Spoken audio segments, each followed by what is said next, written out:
estamos muy agradecidos desde trabajando.com y aprovechamos de saludar a todos nuestros telespectadores en YouTube, en Facebook y también en Emol TV. Así que yo creo que vamos a estar con un montón de gente y en premura del tiempo vamos a ir avanzando, así que te agradecemos tu tiempo nuevamente para las preguntas y vamos directo a la vena. Bueno, primero que nada, personalmente y a nombre de Trabajando, estamos muy contentos que se haya promulgado la ley de teletrabajo. Ahora, sin embargo, quedan muchas dudas y además de eso se mezclan con las otras iniciativas de protección al empleo que se han dado a conocer y que tú hoy día también a través de las redes sociales estuviste dando. Pero hay muchas dudas y queríamos tener este tipo de conversación un poco más tranquila, donde pudiéramos expresar un poco estas novedades que tenemos para el mundo del trabajo. Y partiendo por el mundo del teletrabajo, hoy día existía el código, el artículo 22 del Código del Trabajo y está este mundo del teletrabajo. Entonces, partir por, ¿es obligación tener artículo 22? ¿Cómo se va a controlar el tiempo? Y te lo mezclo con una pregunta directa, con este tiempo de desconexión. Es algo que es difícil de regular y nos gustaría escuchar qué ideas tienen ustedes desde la subsecretaría, desde el ministerio. Bueno, Ramón, muy buenas tardes. Muchas gracias a ti por el contacto. Creo que es súper valioso aprovechar estos espacios, además, con las tecnologías, ¿cierto? Teletrabajando para dar a conocer esta iniciativa. La verdad es que hemos estado muy activos en temas legislativos. Como tú muy bien señalas, hace pocos días atrás entró ya en vigencia la nueva ley de teletrabajo. Hoy día entró en vigencia la ley de protección del empleo y, por lo tanto, estas iniciativas obviamente son súper potentes. Respecto del teletrabajo, tú muy bien lo señalas, nuestro código tenía una norma peregrina, digo yo, que es el artículo 22, que solo señalaba que en aquellos casos donde la persona podía trabajar de su domicilio estaba excluida de horario. Pero nada decía, Ramón, respecto de quién eran propiedad de los medios con los cuales se trabajaba, nada decía respecto del descanso que podía tener esa persona, nada decía en caso de que hubiera un accidente o una enfermedad profesional. Y por lo tanto, lo que hace la ley de teletrabajo es regular de manera sistemática el trabajo a distancia y el teletrabajo. Y cuando digo trabajo a distancia y teletrabajo, hago la distinción porque hay una relación de género-especie en relación a ambos temas. El trabajo a distancia es trabajar desde un lugar distinto de la empresa, ¿cierto? Desde un lugar distinto del establecimiento. Y el teletrabajo es cuando ese trabajo a distancia se realiza por medios telemáticos, informáticos, tecnológicos. Porque tú puedes que también trabajes a distancia y que no ocupe un computador, y por tanto eso es trabajo de distancia a secas, y de eso también se regula. Ahora, respondiendo a tu pregunta, el derecho de conexión, efectivamente nuestra legislación innova en algo que es súper importante. Vamos a ser, si no el primero, el segundo país, entiendo que el primero, pero alguien me decía que en Costa Rica estaban regulando también el tema, no sé si llegaron antes o después que nosotros a que sea ley, que es el derecho de conexión, y que está a la altura de países europeos como Italia, como Francia, como Alemania, que lo que hacen es decir, usted trabajador elige estar excluido de horario, ok, pero no obstante estar excluido de horario, el empleador debe garantizarle al menos un derecho de desconexión digital continua de 12 horas entre una jornada y otra. Y eso es súper potente, porque al final del día, muchas veces, y a quienes hoy día nos están viendo y que han tenido que teletrabajar a lo mejor de facto, ¿cierto? A propósito de esta crisis del coronavirus, una de las cosas que nos han planteado es que a veces los límites cuesta establecerlos. No solo los límites en la casa, ¿cierto? Con la familia, con los hijos, sino que también los límites con el empleador, en términos de cuál es el horario en que yo estoy disponible para el empleador. Y por eso que el derecho de desconexión es súper potente y nosotros creemos que va a marcar un antes y un después en relación a esta materia. Bueno, ahora por eso mismo hay algunas personas que han dicho, me puedo desconectar 12 horas, eso quiere decir que tengo que trabajar 12 horas y yo creo que ahí es importante poder aclarar cómo lo ven ustedes desde el ministerio. Sí, efectivamente, no es así. El tener que descansar 12 horas no quiere decir que el trabajador va a estar 12 horas conectado. Hay ciertos derechos y ciertos límites que son básicos y que se siguen manteniendo. El teletrabajo es una modalidad de trabajo que no altera las reglas generales del Código del Trabajo. O sea, la persona sigue teniendo descanso diario, sigue teniendo descanso semanal, sigue teniendo que tener el descanso al horario colación y por lo tanto lo que hace el no tener horario, que es lo que existía antes de la vigencia de la ley, es que la persona se va a organizar de acuerdo a sus condiciones y a sus necesidades. Puede ser que haya personas que teletrabajen sin horario de su casa y quieran trabajar más en la mañana y menos en la tarde, porque en la tarde los chicos llegan del colegio, por tanto quieren estudiar más con ellos, o al revés, quieren trabajar más en la tarde y menos en la mañana, porque en la mañana quieren ir al gimnasio, quieren hacer deporte, quieren ir a hacer compras. O sea, el trabajar desde un lugar distinto de la empresa tiene una ventaja, que es que las personas adaptan su horario de acuerdo a sus necesidades, a sus intereses, que además son súper particulares. Cada persona tiene sus propias necesidades, sus propios intereses. Pero como queremos respetar eso, que es lo que algunos llaman flexibilidad, adaptabilidad, etcétera, pero que eso no signifique ningún tipo de abuso, es que fuimos conservadores y establecimos este derecho a desconexión que, como te decía, prácticamente no existe en ningún país de Latinoamérica. Bueno, ese trabajo, ese derecho a desconexión creo que va a ser muy importante, y ahí también están las sugerencias que nosotros le podamos hacer a las empresas de que no mezclen plataformas y que el WhatsApp puede ser algo más personal, y hoy día, en estos días, hemos visto cómo rápidamente se han adaptado algunas herramientas que permiten separar el ambiente laboral del ambiente personal, y ahí también seguir algunas buenas prácticas. De todas maneras, ese es un muy buen punto. Y tocando eso mismo, hay tú lo dijiste, cómo vamos al trabajo flexible, al trabajo por objetivo, y no esta especie de trabajo remoto que hemos tenido que hacer. La gente también lo confunde cuando hemos tenido que adoptar este trabajo remoto de un 2x3, y hay algunas empresas que dicen, oye, a ver, ok, tienes que trabajar igual de 9 a 6 en tu misma jornada. ¿Cómo ves esto distinto? Porque por lo menos nosotros lo vemos que es algo totalmente distinto, el trabajo remoto en un horario por una medida de contingencia, que el teletrabajo como tal. Y ahí preguntarte hacia dónde va y hacia dónde quieren llevar también la legislación. Sí, a ver, un par de comentarios generales. Primero, la nueva ley de teletrabajo permite que la persona que acuerde con su empleador trabajar desde su hogar pueda elegir si quiere estar excluido de jornada, tal como venía siendo antes de la vigencia de la ley, o quiere tener horario. O sea, una persona, de acuerdo a la nueva ley, que quiera trabajar a distancia, trabajar desde su casa con horario, va a poder hacerlo, cosa que con la antigua ley eso no se podía. Por lo tanto, creo que también vale la pena destacar aquello, porque es una alternativa más que van a tener los trabajadores. Ahora, ¿cómo vamos avanzando hacia un trabajo más por objetivo? Es un tema cultural. Seguramente ahora, a propósito de toda esta emergencia del coronavirus, donde conocemos a miles de trabajadores que han tenido que, a lo mejor no voluntariamente, sino que producto de las circunstancias, trabajar desde sus hogares, han tenido que ir también flexibilizando la forma de trabajar, darse cuenta que a lo mejor, más que cumplir un horario específico, hay que cumplir ciertas metas, ciertos objetivos, y eso va a ser parte del cambio cultural. Ahí los empleadores tienen mucho que decir. La ley pone de cargo del empleador varias cosas. Primero, un reglamento de dar a conocer a sus trabajadores cuáles son sus derechos y además sus riesgos, o sea, lo que se conoce siempre como el derecho a saber, que el empleador le diga al trabajador a distancia: el hecho de trabajar a distancia, trabajar de tu casa, puede significar este riesgo, y por lo tanto, cómo abordarlo. Y también va a significar que los empleadores tengan un trabajo con su equipo, con sus colaboradores, en términos de cómo afrontar, obviamente, estas nuevas necesidades. O sea, el tema del teletrabajo es mucho más que un cambio de forma de trabajo, es un cambio de forma de vivir, es un cambio en la forma en cómo hacemos las cosas. Y por tanto, nosotros creemos que desde ese punto de vista va a ser súper valioso. Va a haber un periodo de aprendizaje, seguramente. La ley establece un plazo de 3 meses para que las empresas se adapten a esto. Pero seguramente el periodo de aprendizaje va a ser mucho mayor. Por eso que también se establece que al cabo de un año de vigencia de la ley, el Consejo Superior Laboral va a tener que hacer un informe que va a tener que ver cuáles fueron las virtudes, cuáles fueron los defectos, de manera de ir también perfeccionándola en el futuro. Pero sin duda, Ramón, creemos que un tipo de empleo que está acorde con los nuevos tiempos. Nosotros lo hemos dicho, yo siempre digo, si uno tuviera que destacar 3 virtudes, es que es un tipo de empleo moderno, porque utiliza lo que son las nuevas tecnologías al servicio de las personas y de la calidad de vida.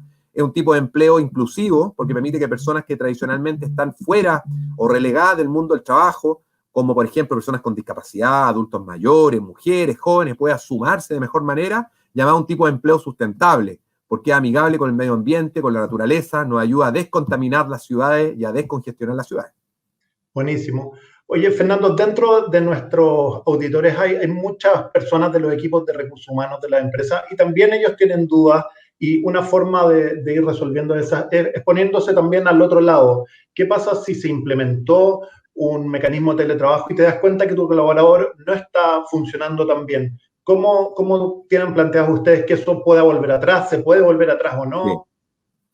Sí, súper buena la pregunta, Ramón, porque otra cosa innovadora, así como establecimos un derecho innovador a la desconexión digital, establecimos un derecho de retracto, que también es muy innovador, especialmente en materia laboral. ¿Qué quiere decir? Que cualquiera de las dos partes, trabajador o empleador, puede en cualquier momento, después de que pasaron de la modalidad de trabajo presencial a la modalidad de teletrabajo, volver atrás, dando aviso a la otra parte con 30 días de anticipación. Y esto puede darse desde los dos lados, del trabajador, porque resulta que se da cuenta que el trabajar de la casa no le funciona, porque resulta que no se concentra, que pierde el tiempo, o que no se adapta, o que no logra poner límites dentro de su hogar. Por lo tanto, el trabajador puede querer volver a la modalidad presencial, o el empleador también puede ver que aquel trabajador que era muy bueno, a lo mejor cuando trabajaba en la empresa, resulta que se fue a trabajar desde su casa y resulta que ya es menos productivo, menos responsable, y por lo tanto cualquiera de las dos partes va a poder, con 30 días de anticipación, ejercer este derecho de retracto y volver a la situación original. Perfecto. Y hablando de esa flexibilidad que es necesaria para este trabajo, dentro de la ley dice que la empresa va a tener que entregar un computador, entregar los medios.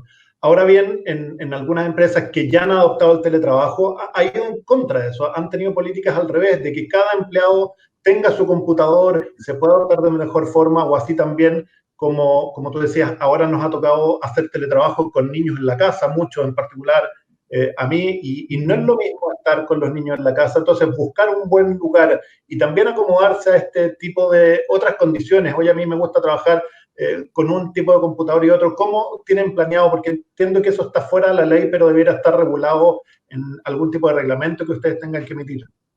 Sí, a ver, Ramón, primero, bien importante, no se prohíbe que el trabajador ocupe su propio computador. Ojo, no se prohíbe. Lo que la ley dice es que la responsabilidad de proveer los materiales del empleador y por lo tanto no se puede obligar al trabajador a ocupar sus propios elementos de trabajo. Pero eso, a contrario sensu, no impide que el trabajador, si él lo quiere, ocupe su propio computador. Puede que un trabajador se sienta más cómodo trabajando en su computador porque resulta que tiene su programa, ya lo conoce, pueden haber mil motivos. Y por lo tanto, se permite que un trabajador ocupe sus propias herramientas, sus propios elementos de trabajo, pero si el trabajador no lo quiere hacer, es obligación del empleador. ¿Por qué lo hacemos? Para evitar abuso. Para evitar un empleador que le diga a un trabajador, ¿quieres teletrabajar? Ok, pero tú te compras tu computador o yo te lo vendo y tú me lo pagas en cuota y te la voy descontando el sueldo. No queremos que se den esas situaciones que lamentablemente a veces se dan. Posiblemente no son la regla general, pero por eso que cuando hay un pacto de teletrabajo es responsabilidad del empleador proveer los materiales.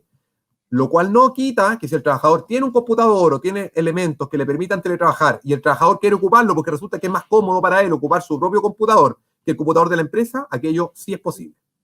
Perfecto. Y lo mismo con el tema del pago de Internet o de la electricidad que lo requiere. Ahí también hay un tema muy puntual. Si eso pasa a ser parte de los ítems liquidables en su liquidación, porque eso también de cara a las empresas le puede traer algún tema adicional. Sí, bueno, eso es una de las materias que la Dirección del Trabajo, a través de un dictamen que debe sacar en los próximos días, va a tener que explicar bien el detalle, pero el espíritu de la ley es que el empleador se hace cargo de pagar ciertos costos básicos que significa teletrabajar. Estoy pensando básicamente en Internet, ya pueden haber otros.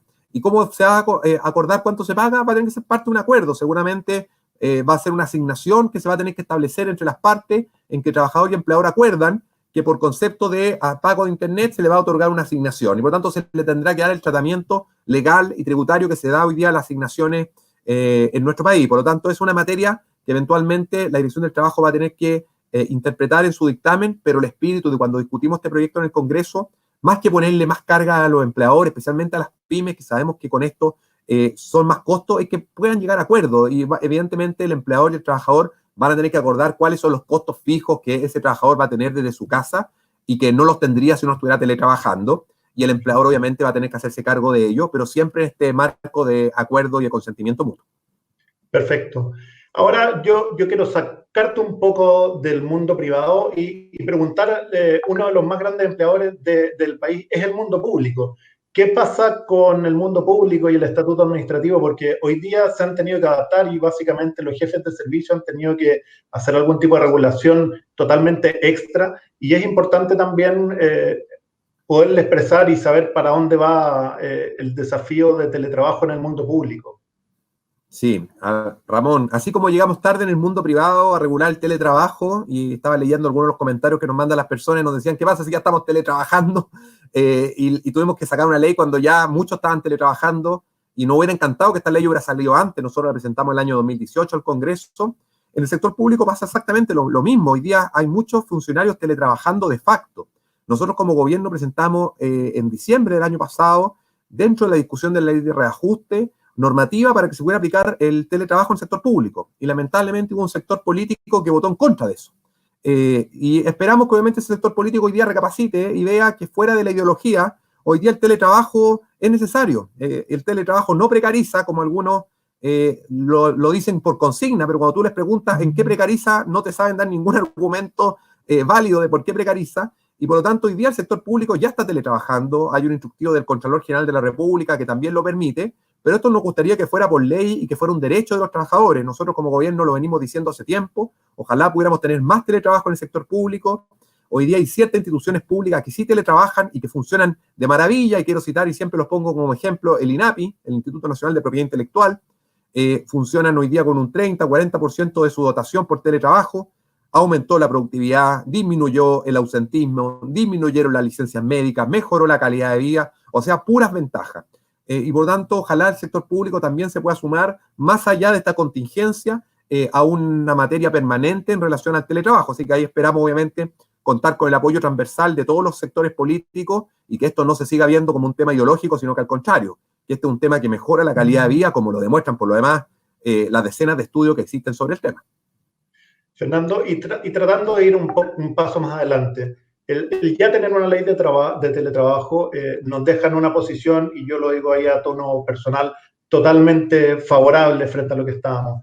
Ahora, ¿qué pasa con los trabajadores que no pueden acceder al teletrabajo? ¿Qué desafíos tienen ustedes como subsecretaría, como ministerio, de implantar nuevas regulaciones, nueva legislación a todo este mundo que quedó fuera, y que claramente una jornada laboral más flexible, el poder pactar, sobre todo en términos de flexibilidad horaria, entendiendo además que ha sido parte de las medidas que hemos tenido que tomar por la contingencia del coronavirus, y evitar atochamientos y aplanar no solo el transporte, sino que también las aglomeraciones? ¿Cómo lo ven ustedes? De todas maneras, Ramón, nuestro país tiene una deuda en materia de adaptabilidad laboral. Somos el quinto país de la OCDE con mayor nivel de inflexibilidad laboral, y eso evidentemente también afecta en la calidad de vida. Nosotros lo venimos diciendo hace bastante tiempo, que hay que avanzar en normas de flexibilidad o de adaptabilidad, como se quiera llamar, porque eso viene a mejorar la calidad de vida. Hoy día hablamos de los bloques horarios, de que el trabajador pueda elegir los bloques horarios porque nos va a ayudar al distanciamiento social, a evitar aglomeraciones. Pero eso nosotros lo venimos proponiendo ya hace más de un año en un proyecto de ley que hoy día duerme en el Congreso y que habla de la posibilidad unilateral del trabajador de disponer de bloque horario para elegir el trabajador voluntariamente, unilateralmente, sin el acuerdo del empleador, en qué horario llega durante la mañana. Por lo tanto, hay que avanzar en esas materias. Nosotros creemos que esta emergencia sanitaria del COVID-19, si algo ha mostrado, es que nuestro mundo de las relaciones laborales tiene que irse actualizando, y en que tenemos que adaptarnos no solo a las nuevas tecnologías, sino a las nuevas formas de trabajo, a los nuevos tiempos, que adaptemos el trabajo a la vida y no la vida al trabajo, ¿cierto? Y eso obviamente es un cambio de mentalidad que si algo positivo podemos sacar de esta emergencia es que yo creo que ese cambio de mentalidad va a ir permeando efectivamente lo que es nuestras relaciones laborales, porque ha quedado en evidencia que se puede ser productivo, se puede hacer la pega, se puede cumplir teniendo adaptabilidad, teniendo flexibilidad, y creo que estas semanas donde muchas personas han tenido que trabajar desde sus hogares han mostrado que aquello es posible. Fernando, y para terminar con el tema público, que también mezcla con la Ley de Protección al Empleo que se acaba de lanzar, donde hay un esfuerzo tanto por parte de empleadores como de empleados en rebajar su sueldo. ¿Qué pasa con el sector público? Porque una rebaja en el sector público de sueldo podría permitir asignar de mucho mejor forma, sobre todo en este tiempo que están tan escasos los fondos públicos.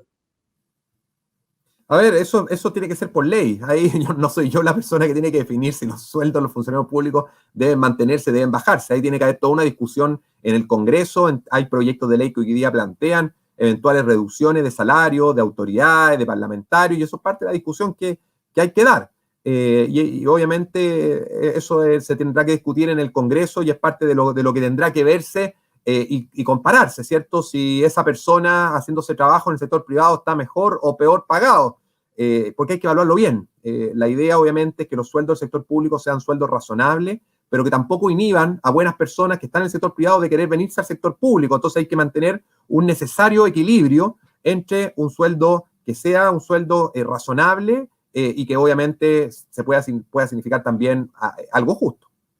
Perfecto. Oye, pasamos a las preguntas del público y voy con Mauricio Bustos. Dice, ¿cómo se pactan las horas extras en el teletrabajo? Tal como se pactaban ahora. Hay que distinguir si esa persona va a tener jornada o no va a tener jornada. Con la ley que teníamos antes de la ley de teletrabajo, una persona que trabajaba de su casa no tenía derecho a hora extra, y eso es importante destacarlo, porque algunos han señalado que con esta nueva ley se pierde el derecho a hora extra. Una persona que trabajaba en su casa con la antigua ley no tenía derecho a hora extraordinaria. Hoy día sí va a tener esa opción. Si es que pacta tener jornada de trabajo desde su casa, tiene derecho a hora extraordinaria. Si pacta estar excluido de horario, no tiene derecho a hora extraordinaria porque no tiene un horario, por lo tanto, es imposible asignarle un valor a un tiempo que no está definido. Y en la misma línea, Karen Vera nos pregunta, ¿qué pasa con la asignación de movilización si se está en teletrabajo? A ver, la ley es clara. Si una persona pasa de modalidad presencial a teletrabajo, tiene derecho a que le mantenga sus mismas condiciones y a no sufrir ningún menoscabo. Y por lo tanto, el empleador no puede unilateralmente cambiarle las asignaciones y quitarle asignaciones. Sin perjuicio, evidentemente, que las partes pacten y pueden pactar, por ejemplo, cambiar la asignación de movilización por otro tipo de asignación. O sea, si la persona no va a tener que ir al trabajo todos los días y por lo tanto la asignación de movilización tiene por objeto costear los gastos que la persona tiene en trasladarse de su casa a la empresa, esa asignación pierde un poco de sentido y podrá obviamente por acuerdo de las partes cambiarse por otra asignación.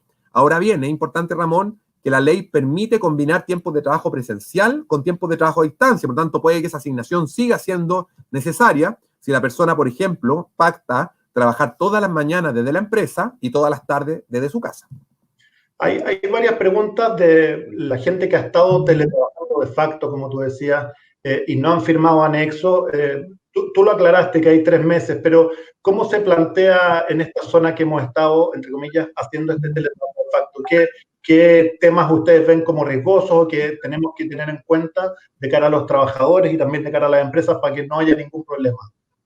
Sí, a ver, la Dirección del Trabajo va a tener que regular qué pasa con los anexos en este periodo, ¿cierto? Pareciera poco prudente si una persona está teletrabajando, hacerla ir a la empresa estos días a firmar solo un anexo en circunstancias que a lo mejor basta su consentimiento por otro mecanismo, y eso es la Dirección del Trabajo la que va a tener que evaluarlo en su mérito.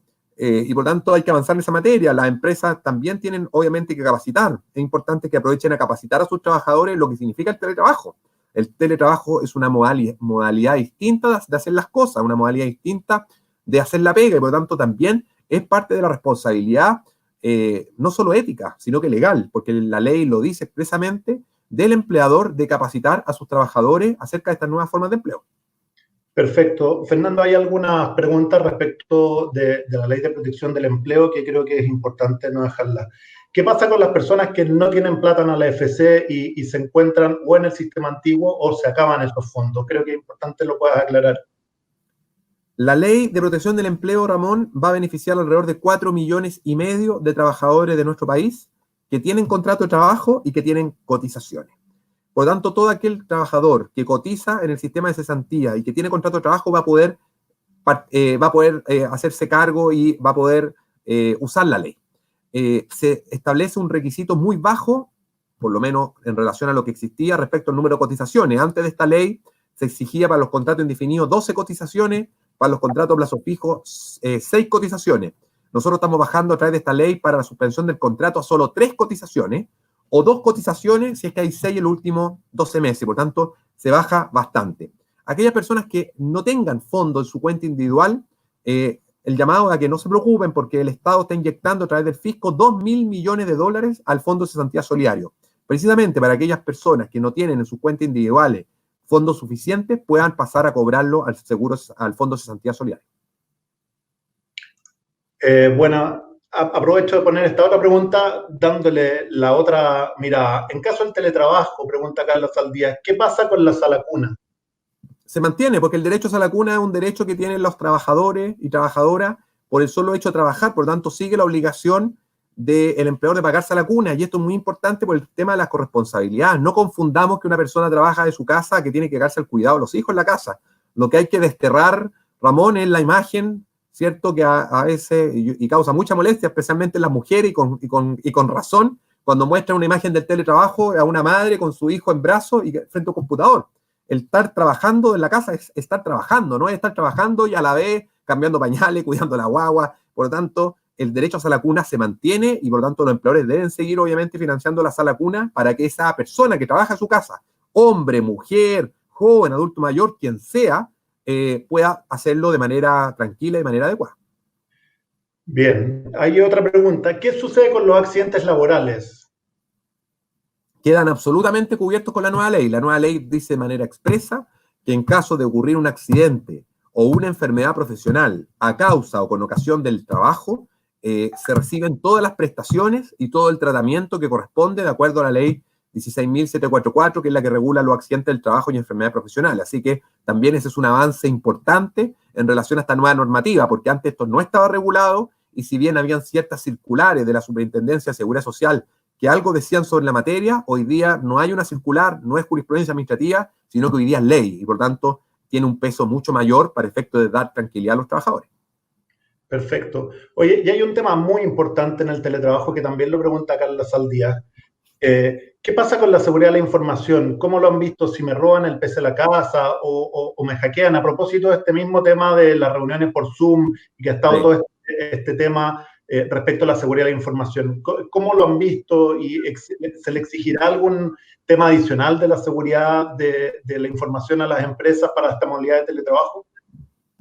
Sí, es responsabilidad del empleador el velar, obviamente, por los elementos de trabajo. Y dentro de los elementos de trabajo también, obviamente, está el tener los programas, los firewall y todo lo que corresponde para efecto, por ejemplo, de evitar hackeo, de evitar virus. Y por lo tanto, es responsabilidad del empleador proporcionarle al trabajador todos esos mecanismos que eviten, por ejemplo, los hackeos. O sea, cuando un empleador pacta con un trabajador teletrabajar, el empleador es el que tiene que ser responsable de decirle cuál va a ser el sistema de videoconferencia, por ejemplo, que va a utilizar la empresa. Porque sabemos que hay sistemas de videoconferencia que son menos vulnerables que otros, ¿cierto? Y por lo tanto, es parte de la responsabilidad del empleador. Ahora, si el trabajador ocupa un sistema distinto, ya obviamente hay pérdida de la información, evidentemente puede tener responsabilidad por no haber seguido los lineamientos que tiene la compañía.